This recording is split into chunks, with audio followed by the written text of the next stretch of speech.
welcome to Marks on Media. I am Troy, and with me today is a guy I've been chatting back and forth with on Twitter or X or whatever the hell you want to call it for a while. He is Anthony from his YouTube channel, Markio Productions, or Mr. Filmstock. How's it going today, man? Hey, how are you? Thanks for having me on. Yeah, no problem. Thank you for setting aside some time to chat with me today. Absolutely. There's some different things in Hollywood. I know you follow some stuff a little bit more than I do. You're always going to see the newest movies, it seems like, and I envy that a little bit. My closest cheap theater is about 40 minutes away. Wow. Yeah. Otherwise, I'm spending some good cash to go see a movie, but I'm one of them. I've become one of them. Wait for it to come out on streaming kind of guys. Yeah, I don't blame you. It's pretty much cheaper now on streaming than it is to go to the movie theater and actually enjoy it. Plus, with concessions, it's like $60. It's insane. Right. Yeah. It's like it has to be a movie that me and my wife really want to see. Like we went and saw Guardians of the Galaxy 3 was the last movie I saw in theaters. Nice. Yeah. Nice. So I figured I was like, it's the last one, supposedly, allegedly. Allegedly. So go see it, and Yeah. we had a good time. And that was actually the first time I'd been to theaters since before the pandemic hit. So Oh, wow. Okay. Yeah. So it was a bit of a stretch, long wait. yeah, it's always one of them, like, I intend to go, and then it's like, come time for it, and it's like, I don't really feel like going. Right.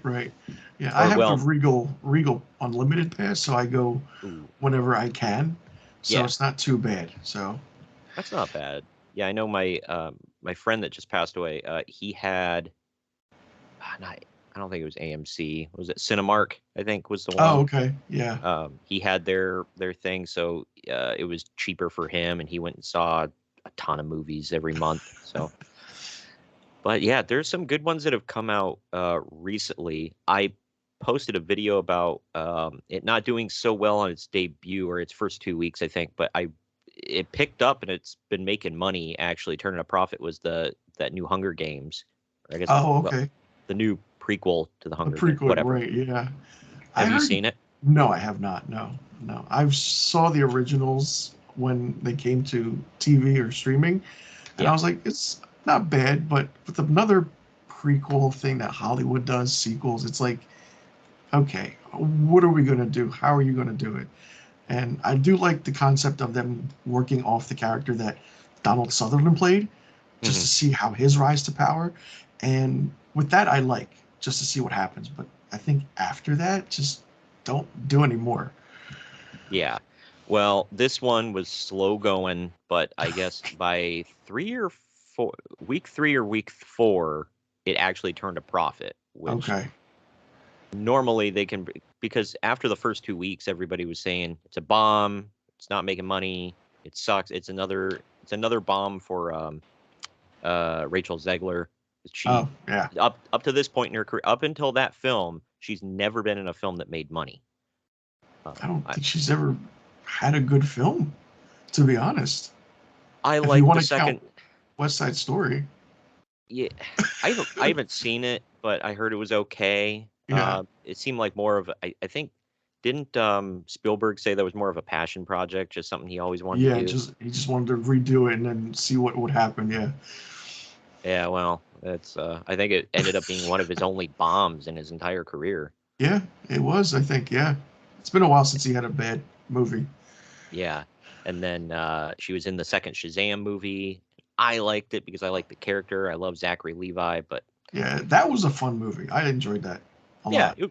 it was good. Just nobody cares about DC Yeah, right now. that's especially with what's going on with everything that's happening and the shakeup and it for what James Gunn's doing, I don't mind it. I like his Yeah. directing, his writing.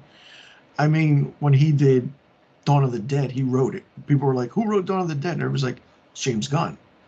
And then Zack Snyder directed it, and it's like, oh, pre DC director writer doing something, and it's like, what can it lead to? It's like, all right. Then he goes to Marvel, does the Guardians of the Galaxy, has some insight on the Avengers movies, and then he gets axed for what he did something 10 years ago. It's like, Yeah.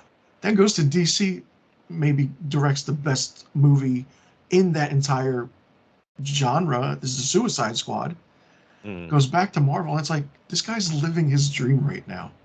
You yep. direct Marvel and DC, and then you probably direct the best Guardians of the Galaxy or maybe Marvel movies since Infinity War or Endgame. And other Yeah. than that, it's like people are just bashing. I'm like, let's see what happens first, and then go with it. Because I'm pretty sure he has so much pressure on him that he doesn't want to show it, but he does have pressure on him. Oh, for sure. Yeah, I mean, they brought in the thing was they brought in I'm blanking on his name now that did Buffy. Um, Josh Whedon, yeah, Josh Whedon. Yeah, right? they brought in Josh Whedon for a while to clean up a movie that I don't feel like it needed cleaning up. They were like, make it more Marvel-y and cut half of it. And Oh, Justice League, yeah, yeah, yeah, yeah, and it sucked. I hated that movie. And then and when everybody kept going on about, oh, release a Snyder cut, I'm like, it's still gonna suck. And I watched it and I'm like, this is like a completely different movie. it And was I loved it. it was insane. Like 4 hours of Justice League. I'm like, I don't know, is that too much? And Yeah. I'm watching. I'm like, oh, okay, we got Dark Side. We have everything going on. I'm like, this is a great movie. And then, They had completely axed subplots. oh, they Yeah, it did. was weird. And then Uh, WB knew what they were doing, but then they just tried to gain off of that popularity of the Snyder cut, and it just didn't work. right. And I feel uh, like the movie was really good, and there was some stuff that that should have been left in. But like you were saying, I would have if I would have went in, I would have kept the same movie, but I still would have edited that thing with a chainsaw. Like it, there was so much like when Aquaman's walking into the water and they're just like throat singing for Yeah, 10 yeah, minutes. Like, I mean, some of it's just like Zack Snyder, like, ingratiating himself, and it's, I get it.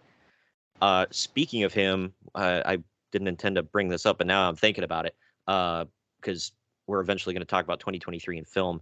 oh, Uh, right. so, are you going to watch Rebel Moon? I will check it out just to see what it's about and the hype. I mean, I thought it was just one movie. I didn't know it was going to be broken into two. I mean, Oh, it's people only call two? it's, yeah, just two films evidently. Like it comes out Okay. in December and then I think May or June on Netflix.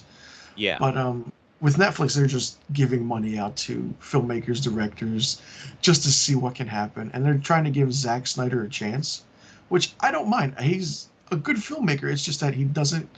I don't feel like he's given his creative spark yet, because this is like a big, broad film that can either make it or break it. Same thing with Army of the Dead, which was a great movie, and then they went on to a prequel. I'm like, why so soon? You know, I mean, Rebel Moon looks good. It's just I feel like there's too much stuff going on from what I see from the trailers, and it's like everyone's saying, and I agree, it's that it's his Star Wars universe that he never got to It do. is. You know? Yeah. And he's not hiding. I'll give him credit on he's not hiding the bag on that one, where he Right. literally said, I was supposed to or I was supposed to do a Star Wars film and they axed it. Yeah. So this is my reworked script. Right. So, and so he's being very honest about this was supposed to be Star Wars. Um, but the flip side of that is like all the reviews are, oh, this is a bad version of Star Wars and whatever from the critics. Right. Yeah. It's already Like, happened. I'm like, how are the critics getting their hands on these films so fast? It's like, wait a minute. And then they go to the Rotten Tomatoes, and I'm like, well, let's pump the brakes. Let's not use Rotten Tomatoes as like a way to watch movies. You know? I generally, if the critics are bagging on a film, I generally, not always, this is not a hard and fast rule, but generally I like it. It didn't used to be that way. Like No, it wasn't. you used to be able to follow. I mean, there were the exceptions to the rule. Like there were some where critics hated it, and I'm like, this is one of my favorite movies ever. Yeah. Like Same. Hook. Oh Uh, yeah. that Great Hook movie. got crapped on. And now, like today, and you can make the argument that the people today grew up with it, so they have a different Right. perspective. But people today are like, man, the movie was awesome. But at the time, people hated that movie. I would have loved to have seen that in the theaters when it came out, just to be like, wow, this is this Right. much of an epic movie. And then you could Yeah. tell it's also Spielberg's passion project as well back then.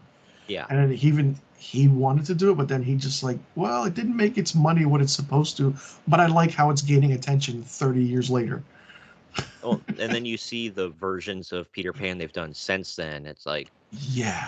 the one in the early 2000s with I feel bad calling him the little blonde kid, but I don't know what his name is.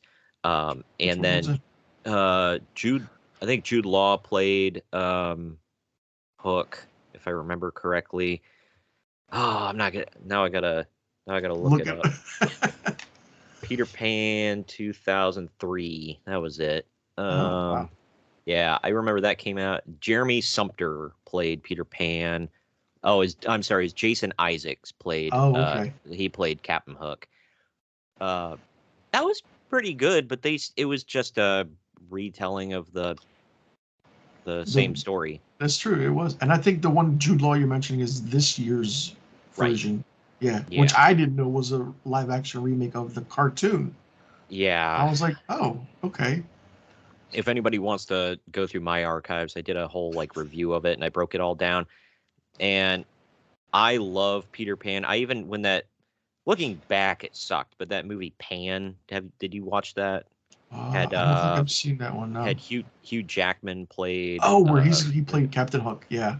he was Blackbeard, Oh, and okay, okay, it was like a right. prequel where Peter just gets there to Neverland, and Captain Hook, or he's just James Hook at this time, and he's like Huh. got both hands. And I didn't like I didn't like the actor. Okay. Some of it was like, it's like I get what you're going for, but it's corny. They tried to recreate that. I don't know if you remember when they first introduced Captain Hook in Hook, and they do the whole here's the hook. Oh, right, right. They tried doing that with Hugh Jackman, but the kid, it's like all the Lost Boys are like his slaves basically mining for pixie dust. It's really stupid.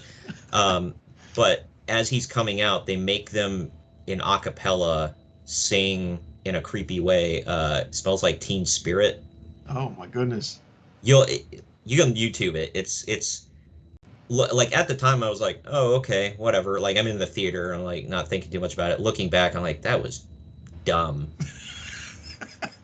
It was bad. Wow. Yeah. So, but yeah, I don't know, the new one, man. Like there was so much wrong with it.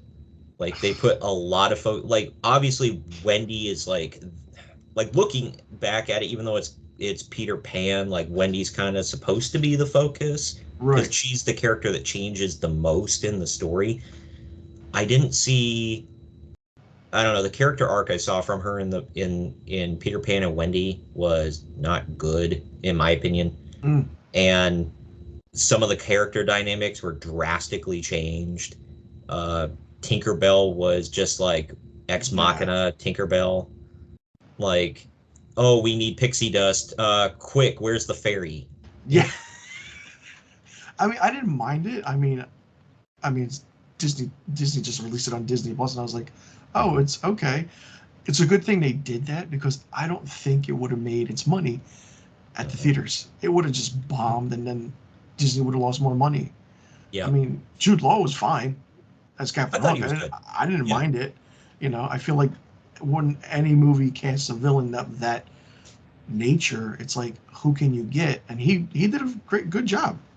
Right. I also didn't mind the aesthetic changes to his to him as well.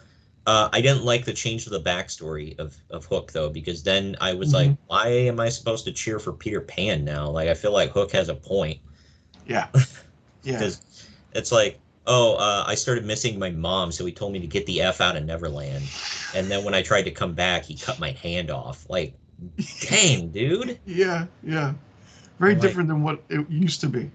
Yeah, like, well, screw Peter now. And, like, Peter was just kind of an ass throughout the whole thing. And he kind of was, looking back at the original, but he softened up after a while. And you got the, like, I got the feeling in the original, it was like he's just he's a little kid that didn't really have a role model growing up.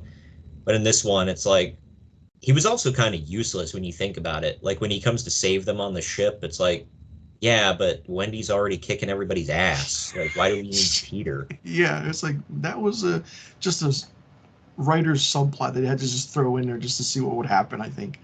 Yeah, they were like, "Oh, Peter's here." I'm like, "Cool." Yeah, it's like, what's he gonna do? Yeah, Wendy's and got it under control. he couldn't even fly there for a bit, so Yeah. Wendy had to, or Tinkerbell had to sprinkle him with more pixie dust. Like, okay. And then at the end, like the final blow to make you hate Peter Pan was when Peter Pan tells Hook when he's about to fall, he's like, "Just think happy thoughts." He's like, "I don't have any." And it's like, yeah, because you stole them all, you little doofus. Like, Yeah, it was just a bad movie all around. Yeah.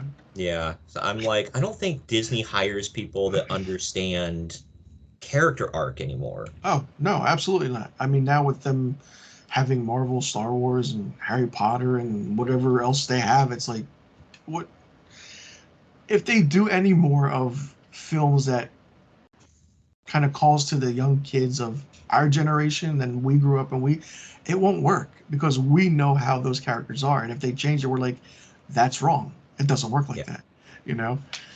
Yep.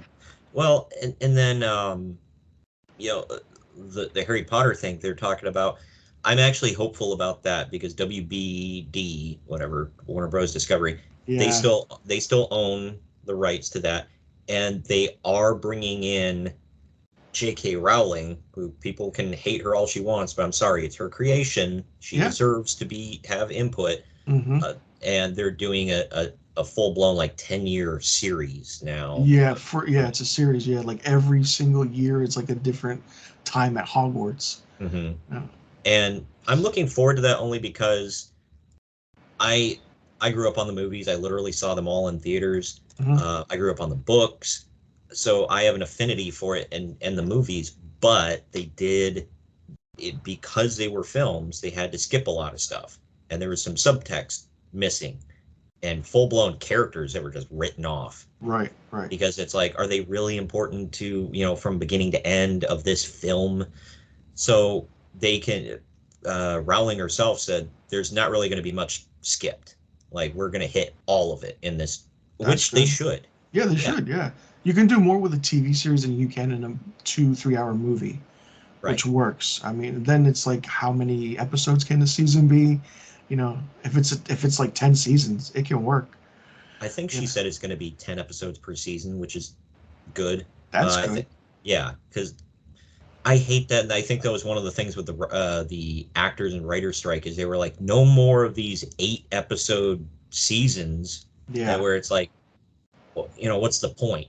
Right. Because just as soon as you start getting into it, it's like, all right, it's wrapped up, and wait Yeah. 2 more years for another season. Yeah. I, Yeah. I A hate lot that. of a lot of shows do that where it's like first seasons of something is either 8 or 10 episodes, and then it's still 8 or 10 episodes, season two, season three, and it's like you can flesh out the story just a little bit more, you Right. know?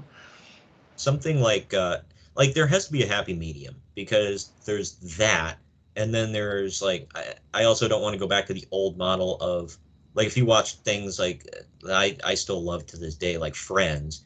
How many of those episodes in each season are filler just to meet the 24 episode quota? Right, right. That's There's true. so many Yeah. flashback episodes and clip episodes and everything. I'm like, I don't skip them, but I don't pay attention, and it doesn't keep me invested. I'm like, can we just get to like advancing the narrative of the season? Yeah. Yeah. And I get that's a sitcom, it's a little different, but still. Even for dramas, like sometimes it's like, okay, if it's like 20, 24 episodes, that's great. And then it's like, if you do that, are you finishing the story, or how long can you go? How many seasons did it get renewed for? It's the Mhm. whole, very different than what a film can do than what a TV series can do. Right. Oh, and real quick before we get into this big thing, did you ever watch Monk back in the day? No, I didn't. No, no. Oh, okay. I just watched Peacock released the Monk movie. It's like I saw Mr. that on there. Yeah. Cascades. Was It's it good? it, I thought it was good only because like people are crapping on it. I don't know what they wanted. It was I felt it maybe a tad long, but Okay. it maybe not. It was like if you took an episode of Monk and you stretched it out to movie length. And it's what it wrapped up a few things, That's good. started like Yeah. if they ever wanted to bring it back, it kind of started some new stuff. So I'm like, I don't know what you expected, man. Huh. It's a long episode of Monk. Yeah. Yeah. And the Same bad thing with guy was a billionaire that wanted to go to space, so relevant to today's yeah, world. right. Well, he owned a shipping company that also was a space company that also, so it's like all the billionaires that we know rolled into one. Wow, that's Yeah. always an interesting. Make the villain a billionaire. Yeah, right. That's why I didn't care for. Well, that's not why, but one of the reasons I didn't like Glass Onion. Did you watch that? I did see that. Yeah. I love murder mysteries, and I liked Knives Out. I wasn't feeling it with Glass Onion. It's. I feel like the cast was downgraded just a little bit, and Yeah. it's like, okay, it's not bad. It was more of a, even though Knives Out is a murder mystery, it's also a comedy, but this one was more so comedy than what the first one was. And I feel like they lied to us to get the mystery over, Yeah. which I don't like. Like it's like I want like I watched I like all the Agatha Christie movies they're doing now. Oh, love it. Yeah, It's I so saw. good. I know A Haunting in Venice didn't get critical, Yeah, praise, but it was surprising it didn't. yeah, You know, it was really good, and it was a change from the first two, which I liked. right. And it had a horror aspect feel to it, which is great. Right. And then you see that, and then you watch Death on the Nile. It's like, this is a totally different film. For sure. Yeah, I think all three of them are very different, and I love it. But they tie in well together. I love Poirot, the character. I like the guy playing him. Is it Kenneth Branagh? Yeah. And then Yeah. he directs it too. I'm like, it's got a lot on his plate. Right. And he always has a good amount of stars in all films. It was entertaining, but yeah, like that one, I figured out aspects of it, but I couldn't by the end I was still kind of surprised with some of it. Not like with Glass Onion, it was like they completely lied and reshot scenes to show it's like, well, this is what was really happening. It's like, right. It's from the same exact angle you showed last time, but now you added crap in the frame. It's true. Yeah. No! It's just dumb. I don't know. I don't think Rian Johnson is a good filmmaker. I just after how he butchered The Last Jedi, I don't trust him anymore with what he does. He ended in the second film of a trilogy. He ended every single plot arc and character arc and just like completely crapped on everything, and then had a side plot of let's go to a casino planet and free animals. Yeah, that was different. And then whatever he did at the end of that, J.J. Abrams just threw that out the window too. Yeah, I like J.J. I like J.J. Abrams more than most film critics, but I feel like he's limited, and he did well with the first one, and then by the third one he was like, all right, we got to start something. Yeah. And he tried to undo as much as he could of what Rian Johnson did, and then he's like, how do we wrap this up? Screw it, the Emperor.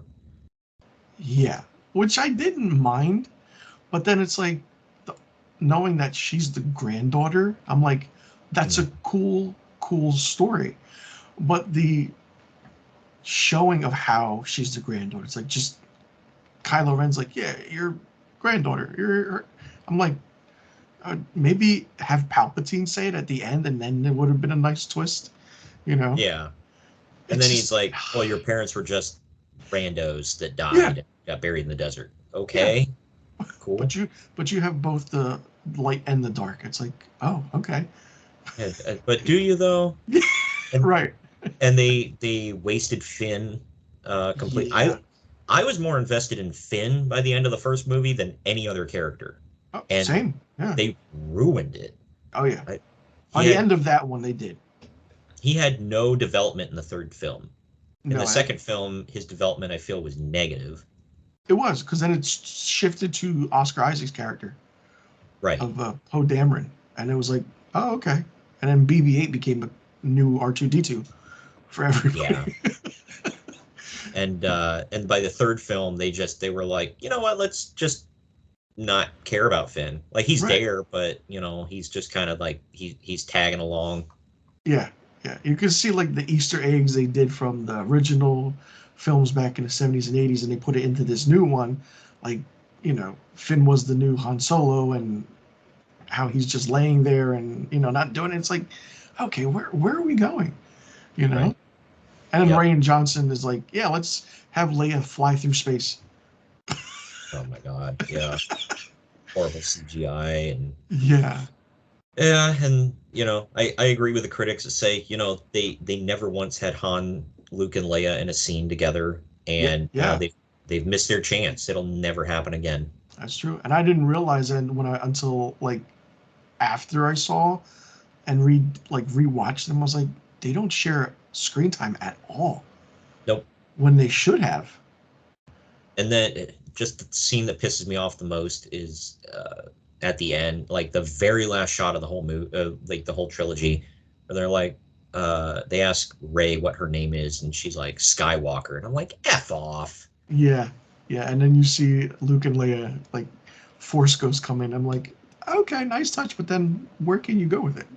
Yeah, You and I'm know? like, so you just like appropriate their name, and then I feel like Luke didn't even really like her all that much. He was just kind of like, well, you're here, and I need to teach somebody, you know. Yeah, yeah. Like Even his character arc was wasted in the new ones. he was just a curmudgeon-y old turd. Yeah. He Like, just didn't like how he failed, and then Yoda shows up, and it's like, all right, what can happen? Like, dude, yeah, like Yoda was like marooned on a swamp planet for decades, and then you come along and he's still like in higher spirits than you are, man. Yeah. That's true. And he watched the whole Jedi Order get slaughtered. Like, Yeah. you're okay, man. But yeah, I did want to touch on this a little bit because it's such a big story now. Deadline reports Jonathan Majors fired by Disney/Marvel Studios after a guilty verdict. Actor has played King the Conqueror. Wow. I feel like that's a little labored of a headline, but Yeah. They try and grab your attention with the headlines. They always do, especially Deadline.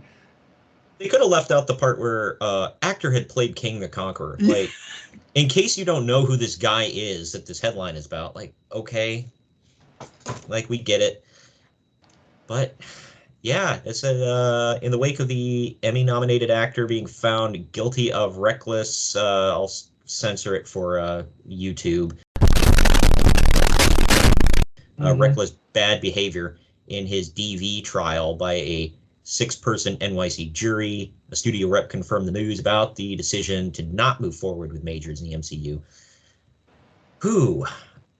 Yeah, and like you said, like it said right here, he was King the Conqueror. You and I talked about it a little bit on X. He was the big bad. He was the new Thanos, basically. Right. Yeah. I mean, it sucks what happened. It really is, because he is a phenomenal actor for what he's done and what he was in. He did amazing things. It's the biggest rise and fall I've seen of an actor that is just cut down and cut out. It's like Marvel. I mean, the insiders have said that Marvel was waiting to see what the verdict was, and then they're going to do what they have to do. And they did. And people are surprised that they did that. But if you read like the lead up headlines, Marvel was just waiting to see what would happen. Guilty, not guilty. I mean, it could have been progressed a little bit, but then like an hour later, they just axe him. I'm like, wow, Marvel isn't playing around. Unlike DC with the Ezra Miller stuff, you know. But with Jonathan Majors, it's like where can they go now? Because they have to do a whole reshuffle especially with how Loki ended with season 2. I feel like that ending was just a safe ending. It's like, oh, if he's found guilty, we can just use Loki now. And it's just like the writing is okay, but knowing that they brought in the writer from Loki to write Avengers 5 now, since it's not called the Kang Dynasty, I feel like they're pivoting toward like, all right, we're going to do something different. But I don't think they can have that spark like they did with the Infinity Saga. No. I know I'm just like one person. I'm not saying, oh, I speak for everybody. Obviously, people still like Marvel. But let me see here. Like, look at this. Even the Marvels, which I think that was the last one to come out, right? Right. Mm-hmm. Budget of $274.8 million. At the box office, it made $204.7 million. So yeah, it didn't break even. It didn't. No. At all. And then even if it broke even, they'd still be losing money. Because I've explained it in a few of my videos. A lot of people don't get. It's like, that's the production budget. That's not the advertising budget. That's not the cut that the theaters are going to get. That's true. So they're losing. They lost a lot of money. And my thing is, Captain Marvel was like the first Captain Marvel movie was, for lack of a better term, required reading going into Endgame. Right. It was sandwiched right between important movies, closing out that saga, and you had to watch it to know what the hell was going on. Right. So it made money. I liked WandaVision, but they kind of just jammed that Monica Rambeau in there at the end. It was like, oh, she's got powers now. Cool. Right. Who is she? Why do I care? And then Miss Marvel, like, she was never popular in the comics. I don't trust the streaming numbers no matter what they say, because none of the services are honest. That's true. So I don't know if it really did well or not, but I don't know. Marvel's just losing steam, and it's Disney as a whole, but Marvel just, who cares anymore? She-Hulk supposedly got canceled. I wanted to like that show. I was like, this is so bad, but I was so invested into it. I saw so many clips. Yeah, I had a friend that watched it, and he said it was okay, but he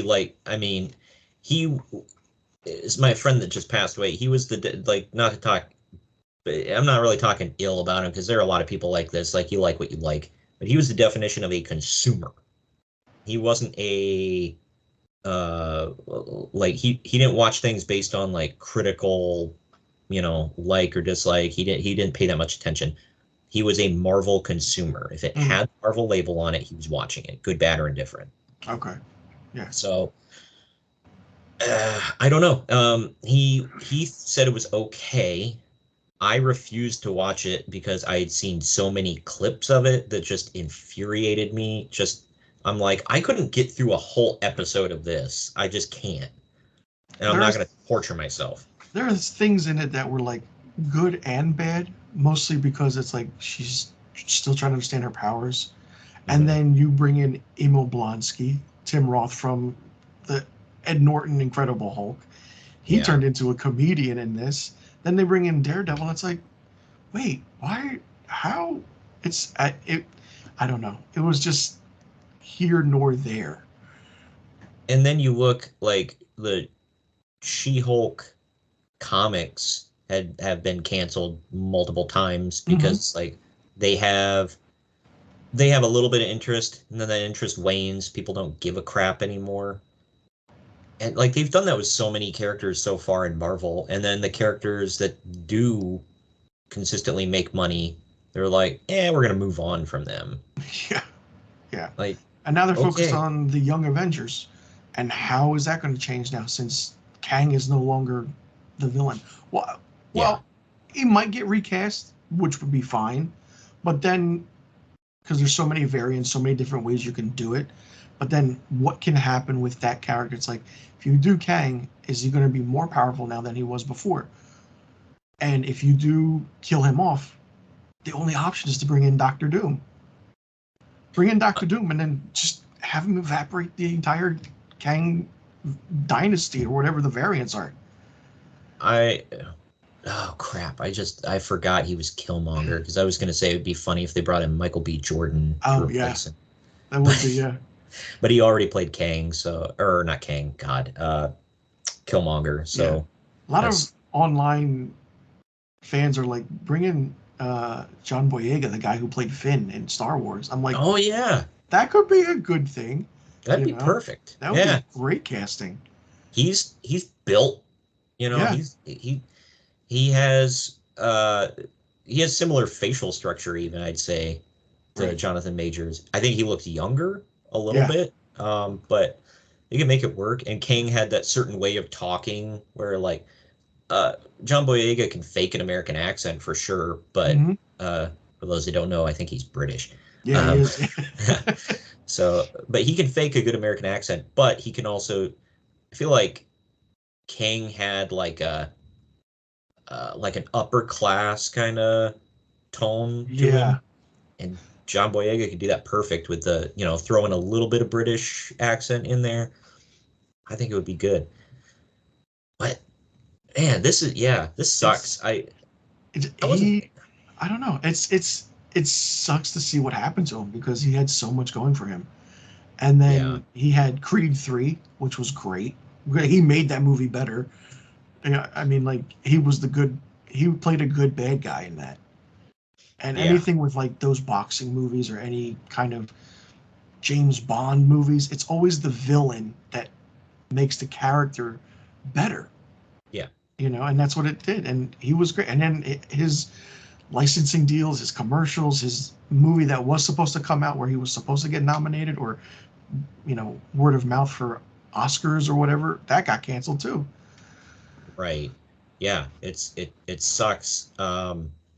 Footage came out recently where it's like, you don't know what's happening per se. There's one part where he's like picking his girlfriend up and like basically dropping her in a vehicle. Yeah. He's basically admitted in like texts and other footage that he's been handsy with her, I'll say. And then in that video, I'm like, I think they're both, my opinion, but I think they're both nuts. That doesn't excuse him putting his hands on her, but at the same time, there's like that footage where I don't know what was going on. He takes off running down the road and she chases him for like 6 blocks. Yeah.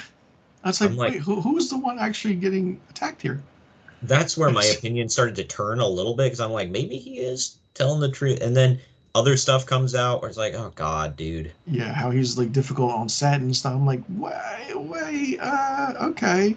Yeah. It's hearsay, but we don't know. Yeah, and he's supposedly, again, to everybody out there, allegedly, to cover my ass, he was being emotionally manipulative in text, talking about ending himself and whatever. Right. And then like, oh, please don't go to the hospital, please, because you're going to ask questions. I'm going to get in trouble. Like, God, dude. Yeah, it was a whole can of worms that opened up, and it's like, wait, what is happening? And it started kind of just as around the time when Ant-Man and the Wasp: Quantumania came out. Yeah. It's like, and then I'm like, wow, he actually did good in this. I enjoyed that movie. It was fun. There were some parts to it that were different and weird, but it was goofy. Yeah, it was. Yeah. It was. I mean, it was a Marvel movie, so of course it's gonna be goofy. But it was fun. I enjoyed it. I watched it at home with my wife. I was like, I'm not going to the theaters to see this. Right. But I thought it was fun. My wife was like, "What in the hell is this?" I was like, I feel like it's if Marvel also wanted to do Star Wars. Right. Like, I don't know if you felt that, because it was like, I know they're in a different realm, but it felt like different planets with creatures and languages and whatever. And yeah, it was fine. Anything that Paul Rudd's in, I'll at least give a chance. Right.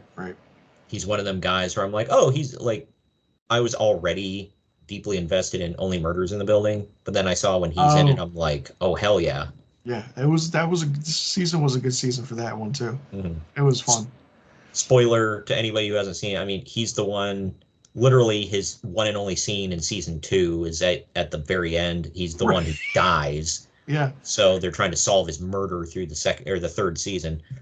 But yeah, it was good. Obviously, he's in a bunch of flashback scenes and whatever else. Right. And I won't give away too much if anybody hasn't seen it, but he did good. He's finally starting to kind of look his age, not totally, but right, yeah.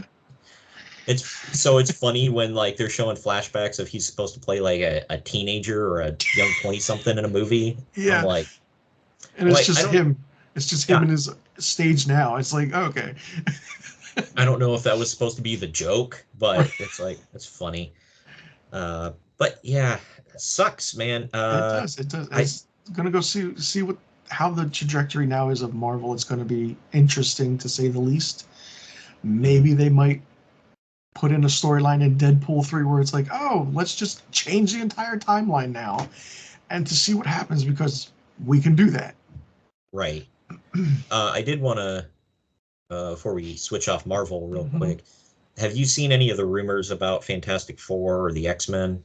I did. And they're slowly bringing them in. Like, it's like, how? Okay. Even with Miss Marvel, they did that. Right. And I know. They made her a mutant. Yeah. My friend freaked out about that. I was like, I love the X-Men, but I couldn't give a crap less about Miss Marvel. Like, it's interesting how they're doing it and what they're doing. I feel like the Fantastic Four are going to be called mutants because that's what they're leaning towards. Yeah. You know? And the casting will either make or break that movie. Yeah, supposedly, like, the rumors I've heard is that they want to make, I'm blanking on his name now. He was in The Last of Us, and he's the Mandalorian. Pedro Pascal, yeah. Yes, Pedro Pascal. How did I forget his name? I don't mind him as Mr. Fantastic. You know? Yeah, it's okay. Work off of his popularity right now. It'll work, you know? I was just like texting with a friend like before. I was like, well, I know how Disney casting has went the last few years. I was like, and I was like making some jokes about it, whatever. And I was like, oh my God. I was like, I love Pedro Pascal, but it's like, it's Mr. Hispanic instead of Mr. Fantastic. So, and then they were talking about, there were rumors. They're like, well, they want to make the movie more focused around like, the Invisible Woman being like the main character. I'm like, my God. Yeah, that's what they're doing. That's what they're actually like. You can tell like they're leaning toward that. Like the Young Avengers is going to be female, which is okay and fine, but have your writers flesh out the characters. Right. You know? But my thing is like Mr. Fantastic was always like he's the smartest man in the universe. Like they even announced John Krasinski's version is that in spoilers for people haven't seen it yet.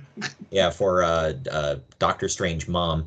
But I was like, I wish they would bring back John Krasinski. He was perfect. But like, oh, we're gonna focus on the Invisible Woman. Like all 4 characters are supposed to be equally important. Right. But he's like Mr. Fantastic is like sort of kind of the leader just because, you know, like I said, he's the most intelligent man in the universe. Mm-hmm. So I don't know. It's going to be interesting to see what way they go and the demographics of everything because, you know, that's it seems like that's more important to Disney than anything right now. Yeah. It's like, oh yeah, story, whatever, but what are the demographics of the people in the film? Like, who cares? Like, I don't care. Like, I don't care about race swapping characters unless you can tell from a mile away that they did it on purpose just to be divisive or to start crap online. Right. Because they're like, oh, we race swapped this character, but if you mention it, we're gonna trash you online. Like, I don't care what the race is, as long as it's a good actor and you stick to the story, right? And if it makes sense. Like if they follow the comics, fine. You know, yeah. We know Mr. Fantastic's father is Kang the Conqueror in the comics, but will that now into the movies with what's been happening? You know. Yeah. Yeah. That you never know. Yeah. Well, And then the rumor I just saw about the X-Men is they said, well, they want to focus more on the female X-Men. I'm like, God dang it. Yeah. Like, my thing is, if the writers can write female characters, great. But with films and TV, writers don't know how to write with a female character. You know, they don't flesh it out. Well, like Jean Grey and Rogue have always been heavily focused on characters. Storm at times, but like, I hate it when they're like, we're really going to focus on the females and we'll flesh out the men when we get to it. Like, why can't it's supposed to be an ensemble cast? Yeah. For lack of a better term, like, you shouldn't focus on the demographics. Like, just focus on the characters, man. Right. And with Marvel, Fantastic Four will either make or break it, and they're banking on that.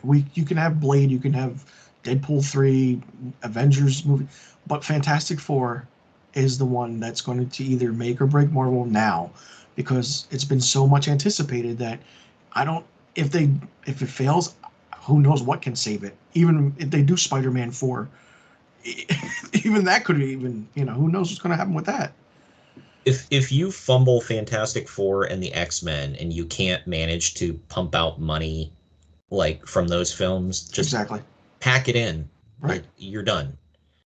I'll be surprised if Fantastic Four doesn't break box office records the weekend it comes out, or maybe on par with like the first Avengers movie, 200+ million, see what happens, and then they greenlight a sequel. But if they do, you have to have a good story. Don't kill anybody off in the first movie. Show Doctor Doom, have that be a good actress, or however they're going to do it. And then don't give us the end credit scene of him just showing up in the movie. It's like, we're going to keep him for the sequel. And I actually like the original Fantastic Four. Those are fun movies. Yeah. I didn't like the Silver Surfer one. I liked the character of the Silver Surfer. Everything else about the movie I thought sucked. Galactus was a big, huge cloud or something. Yeah. Wait, what? To be honest with you, I didn't know until years later. I'm like, oh my God, that's like, I don't know. I didn't put two and two together watching it the first time. I'm like, that's Galactus? Yeah. Like, okay. They don't even think they mentioned his name in it at all. No, that's why I didn't know. It took me a while, and I was like, and like, you see his face in the cloud at one point. Yeah. Like, I saw it. I was like, is that? I was like, oh, they did that. And then Silver Surfer is trying to be the redemption character arc in the movie. Yeah. It was not good. Which, I mean, like, that part is like, in the comics, he does become a good guy. But, and then you find out, Galactus was kind of forcing him to do his bidding and whatever. So I get that, but I don't know. The movie all around wasn't good. And then that Fan Four Stick there with Michael B. Jordan, just that. Sucked. Yeah. I didn't watch the full movie, so I was like, I'm not seeing that. They tried it, but it doesn't get it doesn't get even semi interesting until like the last third, and just none of the characters. I'd say Mr. Fantastic. I like Miles Teller's Mr. Fantastic was okay. Yeah. The rest of the casting, just, you got this like skinny little dude being the Thing. Right. Michael B. Jordan is like, he's great, but he's not the Human Torch. I didn't feel it. And then they had to explain, like, they had to take time out to explain to you why the Invisible Girl and the Human Torch are brother and sister, but one's white, one's black. Yeah, with the adopted, and yeah. I'm like, you literally had to take it doesn't take much explaining, but it's like you had to take time out of the movie to let us know, oh, she's adopted. Like, okay. Yeah, we didn't have to know that. And it's like, alrighty. Yeah, and the writer's room's like, well, if we don't put this in, people are going to get confused. It's just follow the story. Yeah. Like, okay, whatever, man. And it just, Dr. Doom sucked. He was like a computer nerd, like incel kind of guy that wasted character. Yeah. I'm like, why am I supposed to be intimidated by him? Like, I don't know. Yeah. I like the guy they got to play Doctor Doom. Like, he wasn't perfect, but the guy they got to play Doctor Doom, if they're going to go in that direction, in the first two, I thought was okay. Oh, he was fine, yeah. But I mean, people didn't really give a crap because he just had the mask on, or who he was, you know.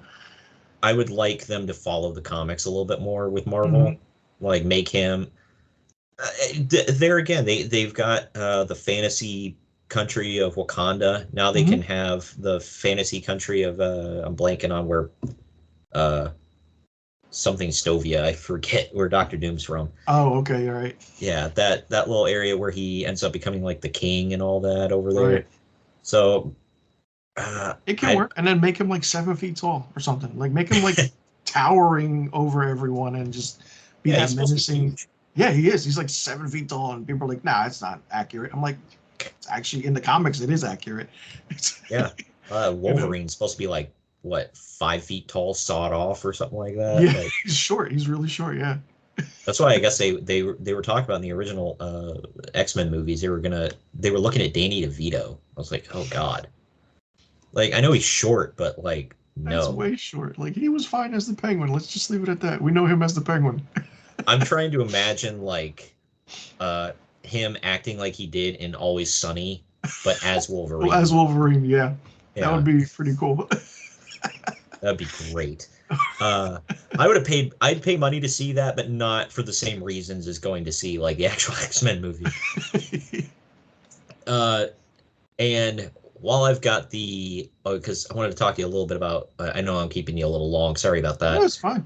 I wanted to talk a little bit about the movies of this year and the movies of next year. But I don't. Are you a Lord of the Rings fan at all? I am. I'm a huge Lord of the Rings fan. I don't know all the deep lore. I can't pull crap out of my mind. Yeah, I don't either. I'm just a fan of the book and the movies. Oh, yeah. I even liked, it's not popular to say, I liked the Hobbit movies. I did too. They were great. They were not book accurate in a lot of aspects, and I don't like that, but they were fun. They were fun. I loved Desolation of Smaug. That's one of my favorites. It's up there with, like, if I had to rank it, it's Return of the King and then Smaug, because I feel like just Benedict Cumberbatch as that character. Oh my god, yeah. And then doing the voice, but then also doing the movements in the behind the scenes if you watch it. Oh yeah. Fantastic. Oh yeah, so that was entertaining as hell. Oh yeah. Yeah, definitely. And the two perfect casting choices for those movies were Benedict Cumberbatch as Smaug and then Martin Freeman as Bilbo. Oh, absolutely. Yeah. But it was so good. I have made, what I don't like though is The Rings of Power. Have you seen that show? I only saw the first couple episodes. I haven't seen the rest, but I heard people loved it though, I heard. It's very divisive. It's like, but it is drawn out also, I heard, right? Like, really, like, the story takes a while to get to. Oh my god, yeah. It's so, like, there are some episodes where I'm like, dude, just effing get to it. Like, I couldn't give a crap less. I hate a lot of the character choices. I hate the dialogue is bad. It's not good. And I don't know, I made a 3-part thing, like, breaking down the different reasons why it's not good, and like I cover it from like the different aspects. But did you see the headline that they got sued? Oh no.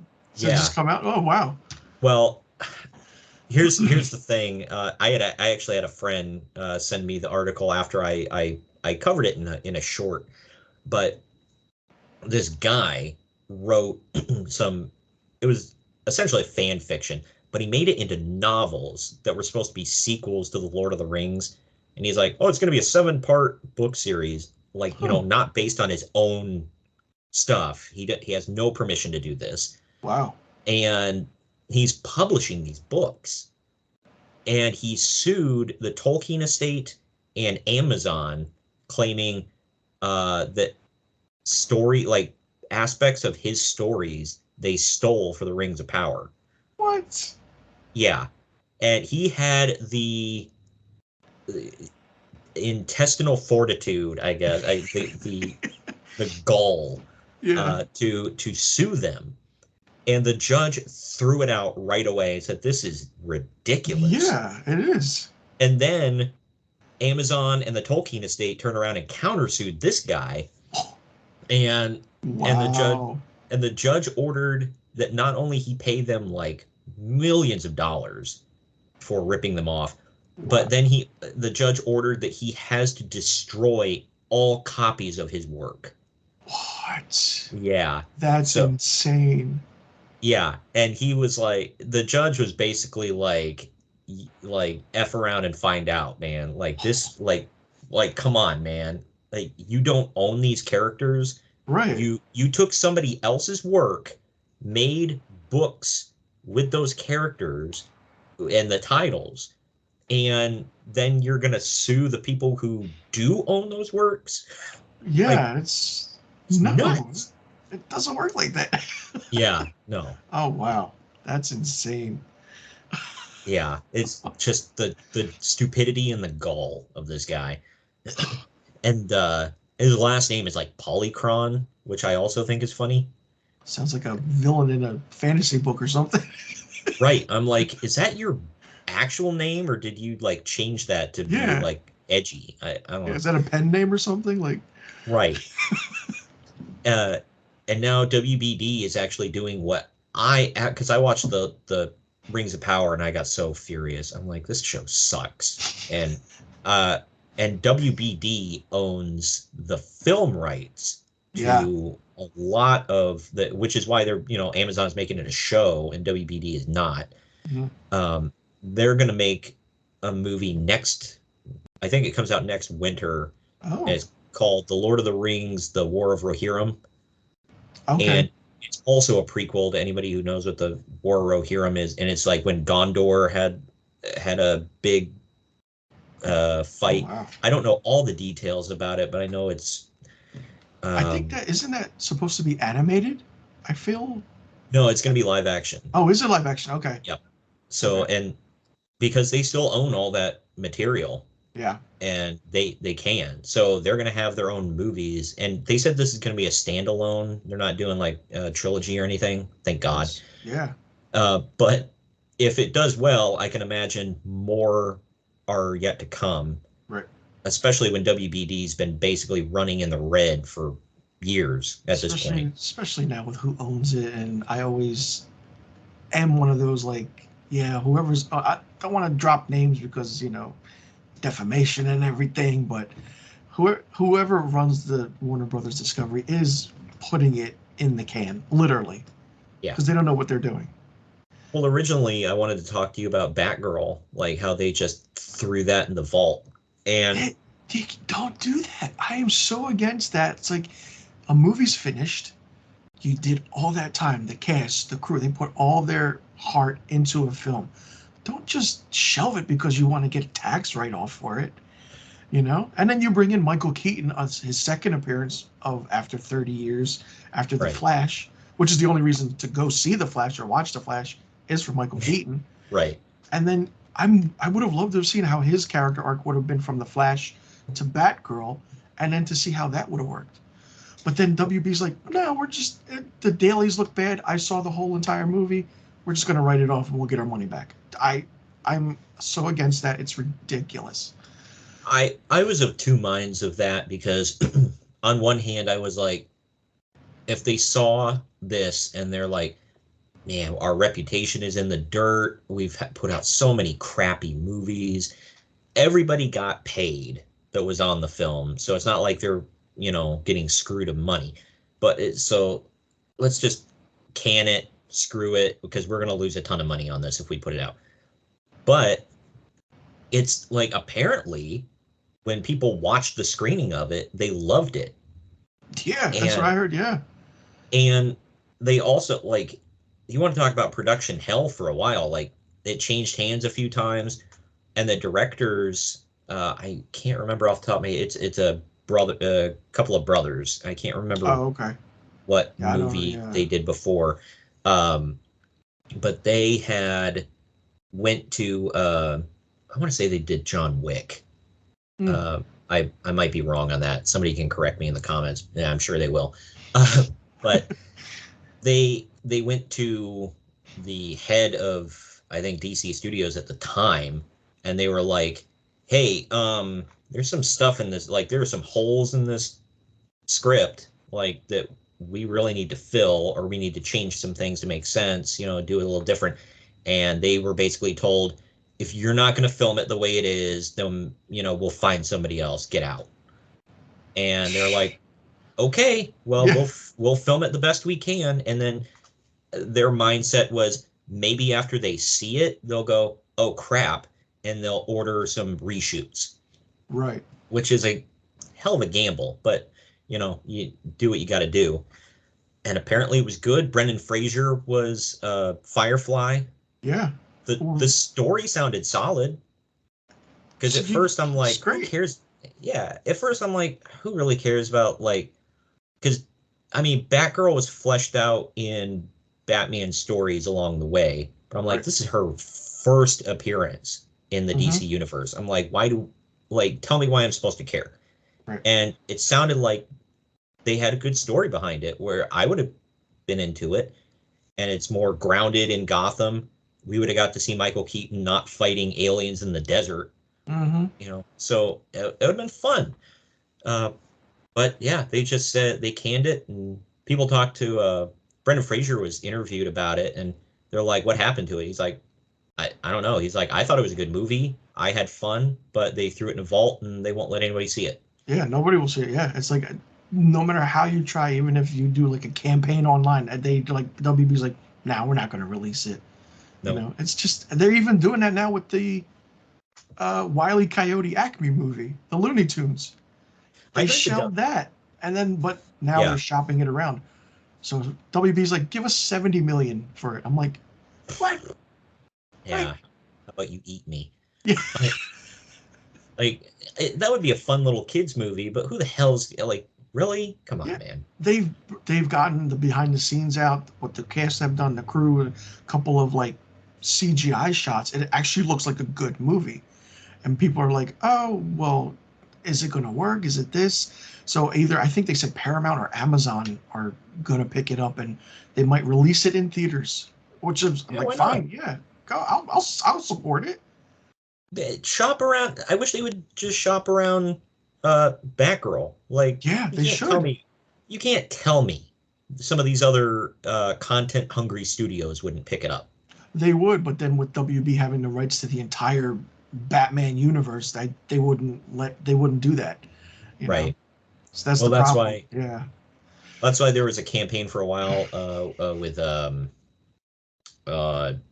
Zack Snyder. They were like, "Well, let him do his little universe for Netflix or something like that." And I'm like, and my thing right away, I was like, WB would never allow that. No. Like, they have all of their properties, except for like really recently, they've lightened up on a few things. They have a stranglehold on especially DC. I don't know what it is about DC.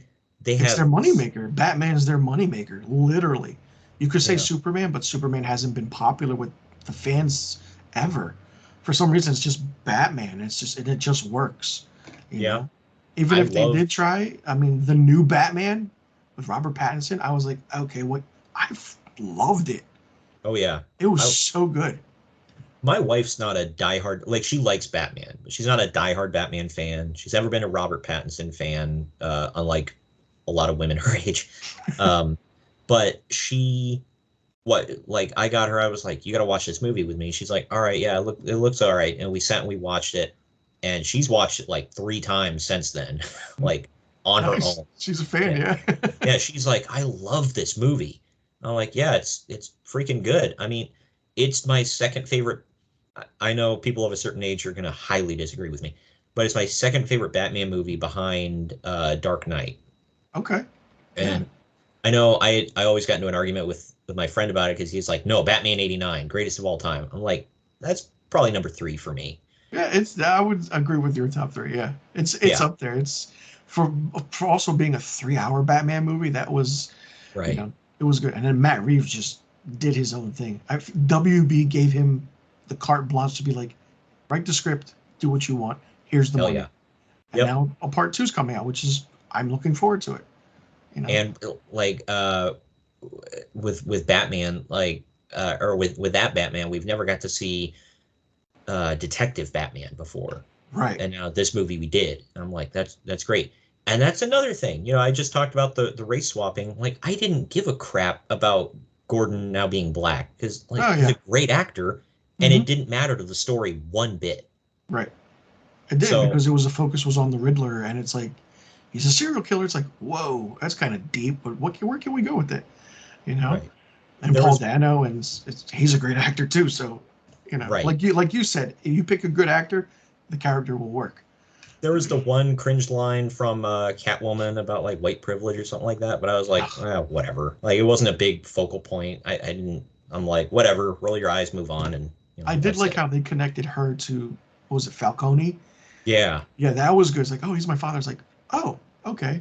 And then Colin Farrell as the Penguin was just insane. All the casting was fantastic. And so my wife had no idea that was Colin Farrell until I showed her, and she's like, "What?" Yeah, and now he's got his own Penguin show coming out. Yep. So it's like, okay. He's so fantastic. Yeah, that movie was good. Yeah. Getting into other movies that were good or not good. I know you've seen a lot more of these. I have not seen a lot of these award season films. So I'm trying to get to anybody that wants to see some of this stuff. I'm looking on Deadline and Variety. Oh, here we go. So Deadline has actual like what the awards are, or when the shows are going to be, I should say. Best Picture, I'm like going through those. I'm like, I've seen 0% of these. I've seen maybe half. I'm not gonna. Yeah.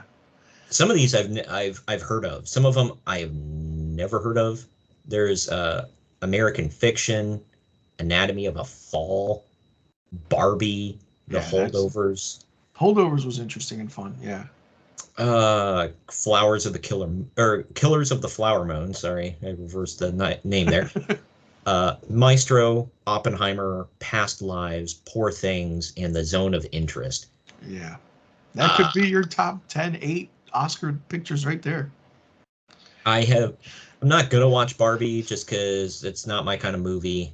I'm with you on that. People are like, have you seen it? Are you going to see it? I'm like, no, I'm not. I have no desire to see it. And people are like, it sends a good message. It's like, I respect that. Not my movie.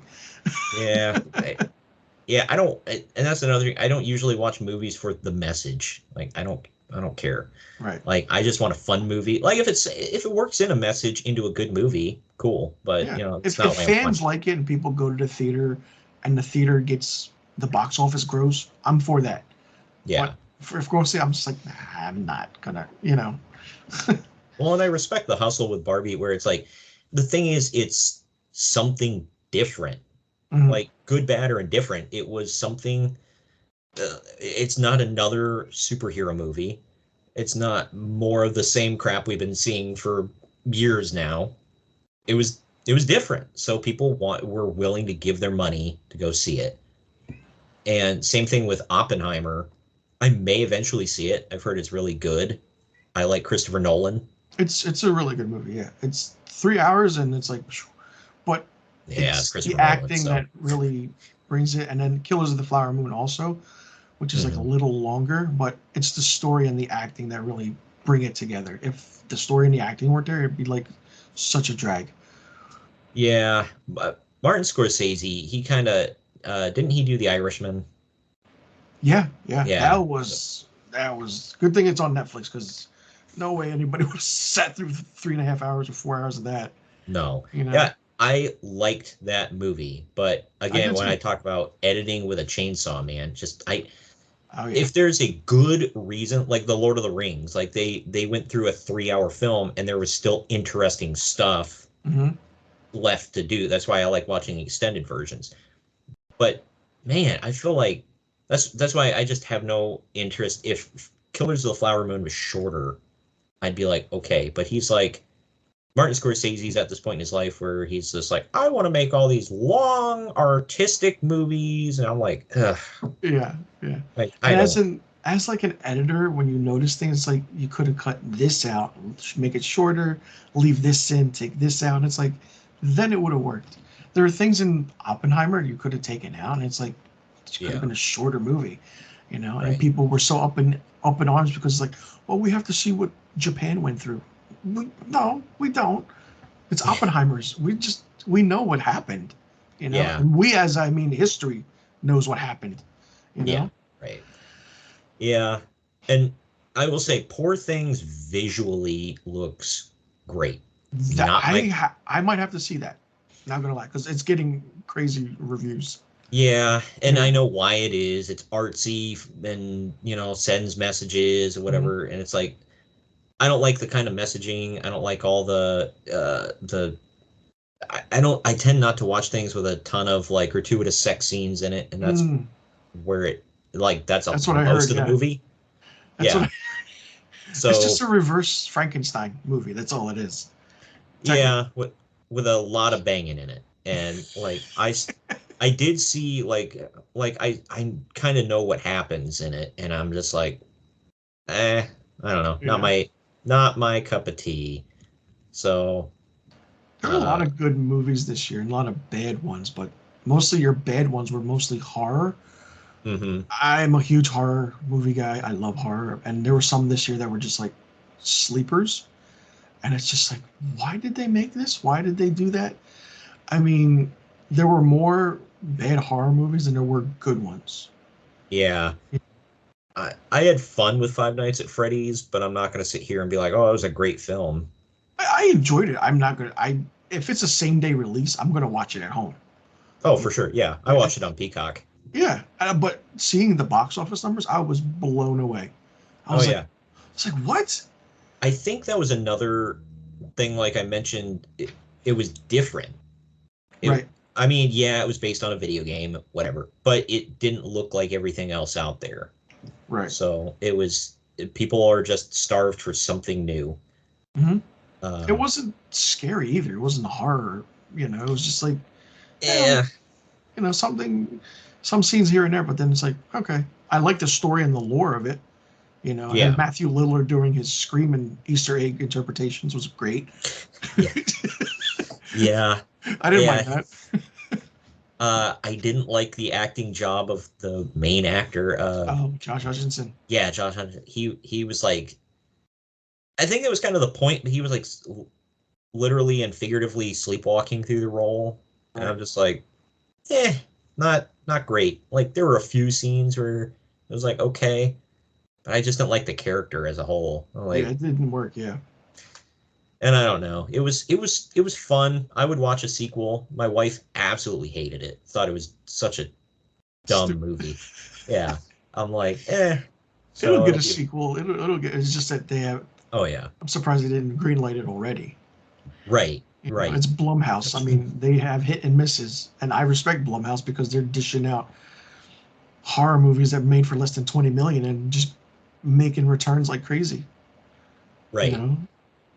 Yeah. Insidious did that. Insidious 5, The Red Door did that. 15 million. It grossed 300 million worldwide. I'm like, good Lord. What? And it wasn't, I'll be honest, it wasn't a good movie. It was pretty boring. It was, nothing. I was like, how do you give us more in a trailer than you do in the actual film? That was another one. My wife was like hot and cold on that franchise to begin with. And I watched it with her and I'm like, it was okay. She's like, she's like, I was bored. She's like, I almost fell asleep halfway through it.